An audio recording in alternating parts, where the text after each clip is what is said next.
mengakibatkan 2 orang meninggal dunia dari total keseluruhan penumpang ada 51 orang.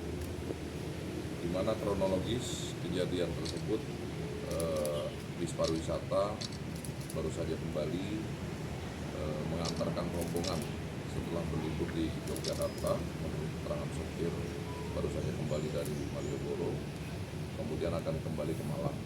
Di perjalanan pengakuan sementara dari supir bis sempat tertidur hingga bis lari ke kiri, di depannya ada truk dan menabrak truk. Dari TKP yang kita temukan ada bekas jejak rem bis sepanjang 69 meter. Kemudian dari mulai titik tabrak, pengereman truk sampai dengan posisi air berhenti itu sepanjang 188,2 meter. Artinya dapat disimpulkan sementara bis dalam kecepatan tinggi. Nanti rekan-rekan bisa lihat ada CCTV-nya proses terjadinya kecelakaan dari mulai titik tabrak sampai dengan ada yang dijadikan tersangka dalam kecelakaan. Sampai dengan saat ini driver masih kita lakukan, pengemudi bis masih kita lakukan pemeriksaan, dan kami juga dari TA Polda Jawa Timur, di Lantas Polda Jawa Timur masih melakukan pendalaman pemeriksaan terhadap kondisi bis yang memang sementara kami menemukan memang kelengkapan surat-suratnya ada, kemudian juga kirnya masih hidup, namun tentunya kita akan terus melakukan pendalaman faktor-faktor apa saja selain dari faktor human error, faktor kesalahan ataupun kelalaian pengemudi. Apakah ada faktor-faktor lain nanti akan kita informasikan. Kondisi terakhir para korban yang di rumah sakit ini? Saat ini sudah kembali semua, ya, jadi 2 orang meninggal dunia, kemudian 14 orang luka ringan, karena dari 51 orang itu 2 kru, kemudian siswanya 30, kemudian ada juga guru dan juga keluarga siswa. Dan secara kebetulan posisi duduk siswa ini ada di belakang, yang di depan ini para orang tua. Jadi memang sebagian besar yang luka-luka itu dari orang tua. Kegiatan para siswa ini dari mana, Dan? Studi tour atau gimana? Informasi yang kami dapat studi tour, ya. Sekolah satu kelas, yang hanya satu kelas, didampingi oleh guru dan juga keluarga. Ada 8 yang sudah kita minta keterangan, termasuk supir bis, supir truk, kemudian juga dari pihak penumpang. Sementara itu kita lihat nanti, ya, kita lihat dari hasil pendalaman tim TA yang saat ini sedang bekerja. Manakala memang nanti ditemukan ada faktor-faktor lain di luar dari human error, tentunya akan kita lanjutkan. Dan kondisi supir saat ini gimana? Kondisi supir baik-baik saja, alhamdulillah, bisa diajak komunikasi, termasuk luka-luka juga kategori keluarga. Ditahan dan supir Masih diperiksa, belum ditetapkan tersangka. Ya, Itu masih supir utama atau supir cadangan? supir utama. Jadi yang meninggal ini kenek. Yang meninggal berada di posisi sudut kiri, kemudian satu lagi pensiunan guru, ya, itu berada di belakang supir.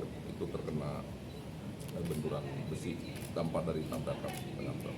Dan penyebab ngantuk itu apa, Dan? Apa memang sebelumnya mengkonsumsi obat ngantuk apa kayak gimana? Ini yang masih kami dalami. Pengakuan sementara supir sempat istirahat di rest area 627. Kalau secara logika dari 627 ke 694 jaraknya belum terlalu jauh, ya, dan supir juga menyampaikan masih dalam kondisi mengunyah permen karet, terus tiba-tiba hilang. Nggak ada Katanya supir seperti cadangan, Dan? sementara. Supir Sementara tidak cadangan? ada, ya, hanya supir dan kenek. Dan jejak pengereman itu berkelok-kelok itu kenapa itu? Jejak pengereman pertama itu truk, bis, ya, yang sepanjang 69 itu dugaan kami itu bis, ya, berupaya mengerem, kemudian menabrak truk, kemudian berkelok itu truk, ya, jejaknya truk, sempat menabrak guardrail, kemudian kembali lagi ke jalur. itu yang sepanjang 188,2 meter. Artinya kondisi ban belakang truk juga habis, terseret. Dapat disimpulkan sementara kecepatannya cukup tinggi. Jadi itu belum sempat mengerim saat nabrak, Kalau dilihat dari jejak remnya ada, sebelum nabrak. ya Artinya ada upaya untuk pengereman. mungkin seperti itu. Masih kita dalami. Oke, Ya. terima kasih ya. Cita dan ikhlas sungkawa yang mendalam atas kejadian ini. Sebagai tanggung jawab perusahaan negara menjadi perusahaan, bahwa untuk 2 korban meninggal dunia hari ini sudah langsung kita serahkan santunannya atas nama Bapak Hedi Krisna Handaka, yang ini merupakan yang disampaikan Pak Dirlantas tadi Guru. Itu sudah diserahkan santunannya kepada istrinya atas nama Nurwati di Malang. Baru yang kedua, Kernet busnya atas nama Hedi Sulistiono, kita serahkan santunannya kepada anak Farah Ganista Khalid, anak korban di Blitar. Dan untuk yang 14 korban luka-luka yang dirawat di Rumah Sakit Umum Daerah Basuni Mojokerto, semuanya kita sudah tanggung biaya perawatannya, dan semua korban alhamdulillah sudah kembali ke rumah masing-masing. Nilai santunannya, nilainya besar santunannya. Totalnya karena memang Pak luka ringan, jadi total santunannya itu atas biaya perawatannya 7.700.000 untuk 14 korban. Jadi luka-luka ringan semua. Kalau yang meninggal, Pak? Yang meninggal dunia masing-masing korban sebesar 50 juta rupiah. Dapat kami sampaikan kecepatan pelayanan santunan ini kepada para korban itu tak terlepas dari kecepatan laporan polisi yang diterbitkan oleh Ditelantas Polda Jawa Timur, dalam hal ini Polres Jombang.